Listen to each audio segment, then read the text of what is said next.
Dear brothers and sisters in the Lord, ప్రభునందు ప్రియమైన సహోదర సహోదరులారా, today's verse for our meditation is taken from the book of Exodus chapter 4 verse 12. ఈ దినము మన ధ్యానం కొరకై తీసుకున్నటువంటి వచనము నిర్గమకాండం 4:12. I'll be with thy mouth and teach thee what thou shalt say. నేను నీ నోటికి తోడై ఉండి నీవేమి పలకవలసినది నీకు బోధించెదను.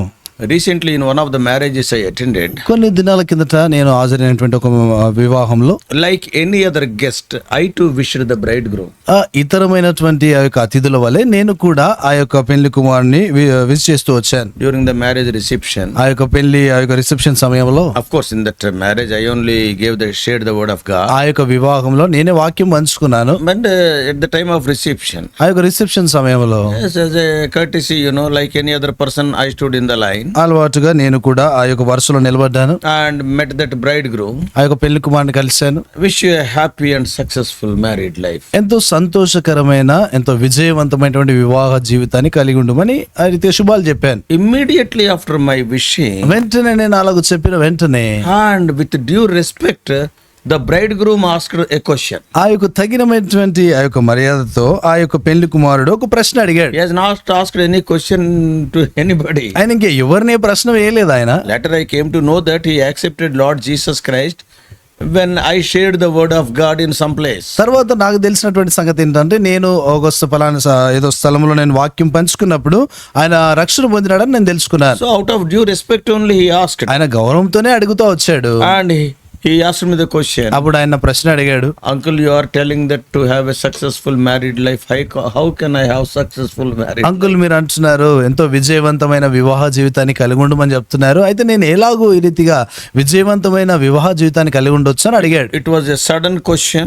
అది అకస్మాత్తుగా వచ్చిన It ప్రశ్న, was a surprising question to అది me. ఆశ్చర్యపరిచినటువంటి ప్రశ్న. And it was unexpected question on that occasion because one after another people will be coming. ఆ యొక్క సందర్భంలో అది ఊహించినటువంటి ప్రశ్న. ఎందుకంటే ఒకరి తర్వాత ఒకరు వస్తూ ఉన్నారు. Just I closed my eyes for a second.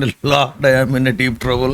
అప్పుడు ఒక క్షణం నా కళ్ళు మూసుకున్నాను, ప్రభా నేను ఎంతో సమస్యలో ఉన్నాను, కష్టంలో పడ్డాను. And what to answer now? ఇప్పుడు ఏమని సమాధానం చెప్పాలి? Then అప్పుడు God has given a thought. దేవుడు ఒక తలంపిచ్చాడు. My son, నా కుమారుడా, God has sent every one of us to this world with a purpose. దేవుడు మనలో ప్రతి ఒక్కరిని కూడా ఒక ఉద్దేశంతో ఆయన ఈ లోకాన్ని పంపించాడు. So it is our privilege and it is our duty to know that purpose prayerfully. ఆ యొక్క ఉద్దేశమును ప్రార్థన పూర్వకంగా ఎరుగుటే మన యొక్క బాధ్యత, మన యొక్క పని. And we have to live to fulfill that purpose for which God sent you to this world. దేవుడు మనల్ని లోకంలోనికి పంపించినటువంటి ఆ యొక్క ఉద్దేశం కొరకు మనం జీవించాలి. If we fulfill that purpose for which God sent us, దేవుడు మనల్ని పంపించినటువంటి ఆ యొక్క ఉద్దేశం కొరకు మనం జీవించినప్పుడు you may do another 100 other things. నువ్వు వేరే ఇతరమైన 100 సంగతులు చేయొచ్చు. But the purpose for which God has sent you, if you fulfill it, that is a successful life. దేవుడు ఏ ఉద్దేశం కొరకైతే నిన్ను పంపిస్తున్నాడో ఆ పనిని చేయుటే అది విజయవంతమైనటువంటి జీవితం అన్నారు. The bridegroom was very happy. ఆ పెళ్లి కుమారుడు చాలా సంతోషపడ్డాడు. I was also very happy. నేను కూడా చాలా సంతోషపడ్డాను. Lord, I am saved from the awkward situation. ప్రభువా నేను ఎంతో ఇబ్బందికరమైన పరిస్థితి నుండి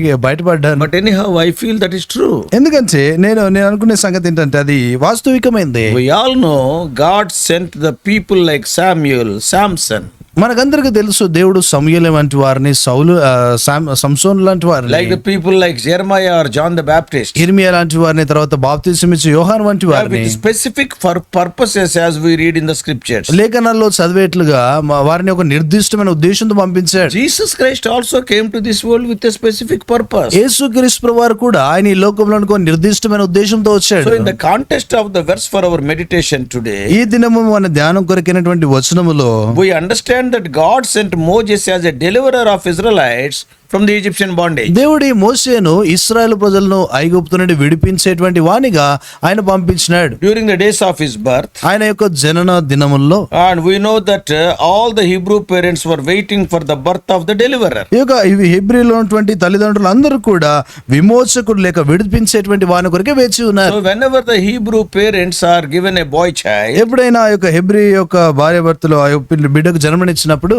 boy child, ఆ యొక్క మగ పిల్లవానికి జన్మనిచ్చినప్పుడు they were anticipating that he could be the deliverer. ఈయనే విమోచకుడై ఉండొచ్చు అని వారు నిరీక్షిస్తా వచ్చారు. During such days of anticipation, అటువంటి నిరీక్షణ కలిగినటువంటి ఆ దినాల్లో, and to their shock, then Pharaoh gave a command to kill all the male children that were born to the Hebrew woman. వారి యొక్క ఆశ్చర్యానికి ఏంటంటే ఆ యొక్క దినాల్లో ఈ యొక్క హెబ్రీ స్త్రీకి జన్మించినటువంటి మగ పిల్లవాడిని చంపివేయమని ఆ ఫరో ఆజ్ఞాపించినాడు. In such difficult days, Moses was born. అటువంటి కష్ట దినాల్లో మోషే జన్మించినాడు. When his elder brother Aaron was born, such command was not there. ఆయన అన్న అయినటువంటి అహరోను జన్మించినప్పుడు అటువంటి ఆజ్ఞ లేదు. But when Moses was born, Moshe it జన్మించినప్పుడు is written by the Hebrew writer in 11:23 of Hebrews. హెబ్రీలకు రాసిన పత్రిక 11:23 లో హెబ్రీ గ్రంథకర్త చేత రాయబడింది. The parents of Moses, that is Amram and Jochebed, ఈ యొక్క మోషే యొక్క తల్లిదండ్రులైనటువంటి Amram యోకెబెతులు they saw the child, వారు ఆ బిడ్డను చూశారు. and by faith they believed that he is the proper child. విశ్వాసును బట్టి వారు నమ్మినటువంటి సంగతి ఏంటంటే ఈ యొక్క బిడ్డే సరైనటువంటి బిడ్డ అని. Proper child for what?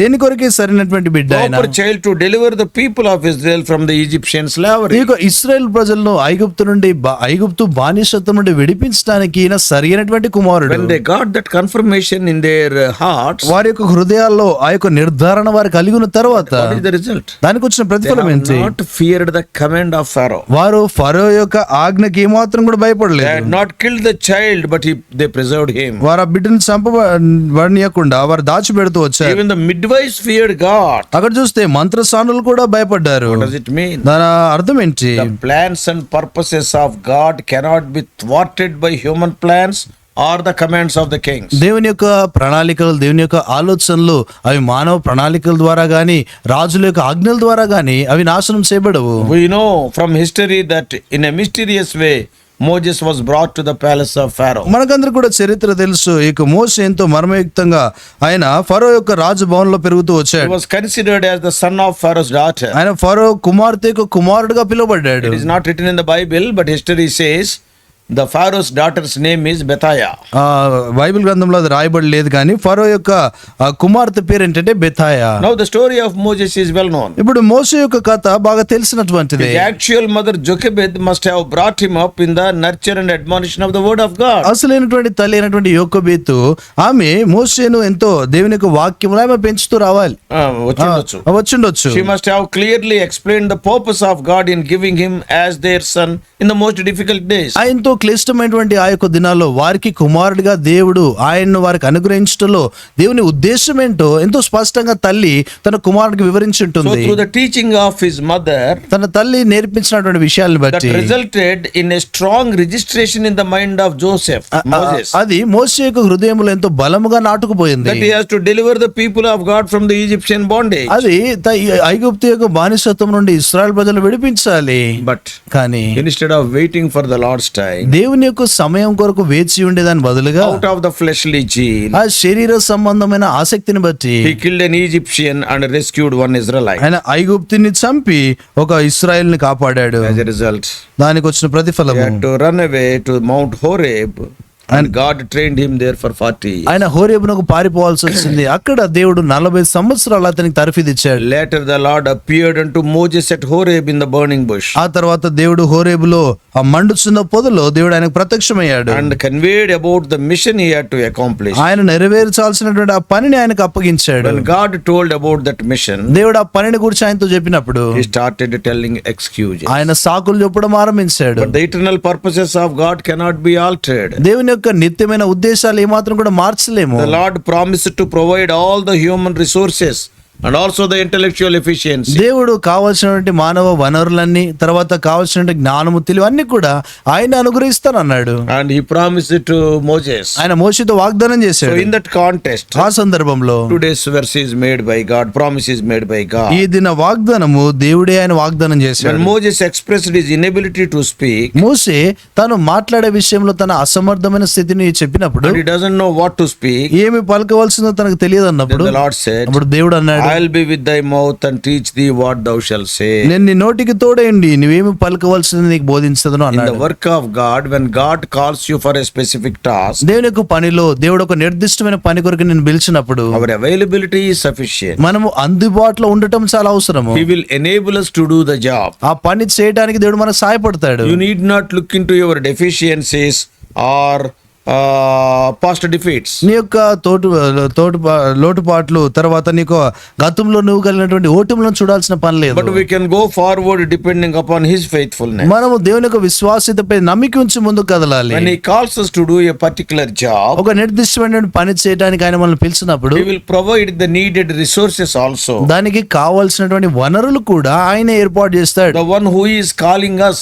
is faithful. మనల్ని పిలిచినటువంటి ఆయన నమ్మదగినటువంటి వాడు. Later we know how God performed the unimaginable miracles and delivered His people from the Egyptian slavery under the leadership of Moses. తర్వాత మోషే యొక్క నాయకత్వంలో దేవుడు ఊహించినటువంటి గొప్ప అద్భుతాలను చేసి ఇశ్రాయేలు ప్రజలను ఐగుప్తు నుండి ఎలాగో విడిపించాడో మనకు తెలుసు. Therefore, dear brothers and sisters, కాబట్టి ప్రియమైన సోదర సోదరులారా, God is calling you to do any ministry. దేవుడు ఏదైనా ఒక పరిచర్య చేయమని నిన్ను పిలిస్తే Never look into your shortcomings. ఎన్నడూ కూడా నీ కొరతలను చూడకు. Never look into your lack of experience. ఎన్నప్పుడు కూడా నీ యొక్క అనుభవం లేని స్థితిని చూడకు. Knowing about you fully, God is calling you. నీ గురించి సంపూర్ణంగా ఎరిగి దేవుడు నేను పిలుస్తున్నాడు. Don't think that God doesn't know your abilities or inabilities. దేవునికి నీ యొక్క సామర్థ్యాలు తర్వాత అసమర్థత స్థితి ఆయనకు తెలియదు అనుకోకు. So knowing them fully well, He is calling you. ఆయన సంపూర్ణంగా ఎరిగి ఉండి ఆయన నిన్ను పిలుస్తున్నాడు. Obey His call. ఆయన యొక్క పిలుపుకు విధేయ చూపించు. We all know later Moses became the most successful leader. మనకందరికి తెలుసు ఆ తర్వాత మోషే ఎంతో విజయవంతుడైన నాయకుడయ్యాడు. He led those lakhs of Israelites for 40 years in the wilderness. ఆ లక్షలాది మంది ఇశ్రాయేలులను ఆ యొక్క అరణ్యంలో 40 సంవత్సరాలు నడిపించాడు. So you don't tell any excuse. కాబట్టి నువ్వే సాకు చెప్పకు. God will not honor your excuses. దేవుడు నీ యొక్క సాకులను ఆయన గణపరచడు. The man who told that I cannot speak became a great preacher. నేను మాట్లాడలేను అన్నటువంటి ఆ యొక్క వ్యక్తి గొప్ప బోధకుడయ్యాడు. Oh, the book of Deuteronomy is filled with the speeches of Moses. ద్వితీయోపదేశకాండం అంతా కూడా మోషే యొక్క బోధల చేత మాటల చేత So నింపబడ్డాయి. today's promise is very similar to that what Jesus Christ promised to the holy apostles.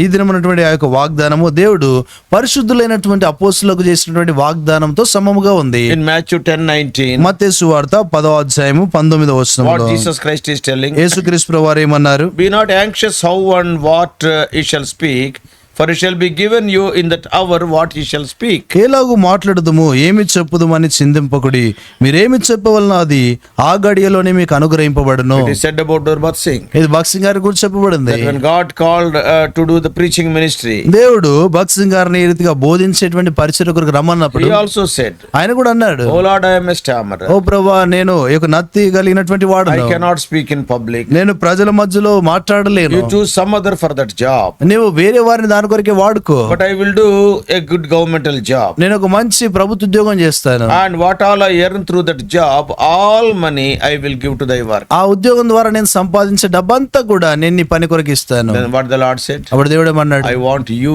not yours. నాకు నువ్వు కావాలి, నీది కాదన్నాడు. I don't want your money. నీ డబ్బు నాకు అక్కర్లేదు. Then he obeyed the call of God. అప్పుడు దేవుడు పనికి పిలుపునకు విధేయ He చూపించాడు. started the full-time ministry. ఆయన సంపూర్ణ సేవను ఆరంభించాడు. When he obeyed. ఆయన విధేయ చూపించినప్పుడు Today with our own eyes we are seeing what the Lord has done through the obedience of one man. ఒక వ్యక్తి ఒక విధేయత ద్వారా దేవుడు జరిగించినటువంటి కార్యాన్ని ఇప్పుడు మన సొంత కన్నులతో మనం Hundreds చూడగలుగుతున్నాం. of assemblies are established throughout India and many other countries also. వందలాది ఆ యొక్క సమాజ మందిరాలు ఈ యొక్క భారతదేశంలోను వేరే దేశాల్లో కూడా ఏర్పరచబడ్డాయి మనకు Dear తెలుసు. brothers and sisters, కాబట్టి ప్రియమైన సోదర సోదరులారా, this morning, ఈ ఉదయకాల if సమయంలో God is calling you to do any work, దేవుడు ఏదన్నా పని చేయమని నేను పిలిస్తే don't hesitate. సందేహపడొద్దు. Start prayerfully. ప్రార్థన పూర్వక ఆరంభించు. God will enable you to be successful as you obey Him. నువ్వు విధేయత చూపించినప్పుడు నువ్వు విజయవంతుడిగా ఉండటానికి ప్రభు సహాయపడతాడు. On the earth you are with a purpose. భూమి మీద నువ్వు ఒక ఉద్దేశంతో ఉన్నావు. Fulfill that purpose. ఆ ఉద్దేశాన్ని నెరవేర్చు. Make your life successful. నీ జీవితాన్ని విజయవంతుడిగా చేసుకో. Let us pray. ప్రార్థన చేసుకుంటాం. Loving Heavenly Father, ప్రేమగల పలుకుండు మా తండ్రి, our gracious God, మా కృపగలిగినటువంటి దేవా, Lord, we thank Thee, O Lord, for the encouragement we got from the experience of Moses. తండ్రి మోషే యొక్క అనుభవంలో నుండి మేము పొందినటువంటి ప్రోత్సాహాన్ని బట్టి వందనాలు. He wanted to tell excuses. ప్రభు ఆయన సాకులు చెప్పాలనుకున్నాడు. But, O Lord, the one who knows about him fully well, తండ్రి నువ్వు ఆయన గురించి సంపూర్ణంగా ఎరిగినటువంటి వాడవై, O Lord, you have pushed him into the ministry. ఆయనను పరిచర్యలకు ముందుకు Today పంపించినావు. we can see that he is a successful leader. ఈ దినాన ఆయన ఎంతో విజయవంతుడైన నాయకుడిగా మేము We చూడగలుగుతున్నాం. also, O Lord, when you are giving us any work, help us not to hesitate but go forward. తండ్రిని మేము కూడా నీవు మాకేదైనా పని అప్పగించినప్పుడు సందేహించకుండా ముందుకు వెళ్ళినట్లు సహాయపడండి. Guide us throughout this day. ప్రభా ఈ దినం అంతటి కొరకే మీరు మమ్మల్ని In నడిపించండి. Jesus' precious name we pray. యేసుక్రీస్తు వారి అమూల్య నామమున ప్రార్థించి వేడుకుంటున్నాము మా తండ్రి. ఆమేన్. God bless you all. Please subscribe for more spiritual messages to the YouTube channel John Victor Telugu Messages.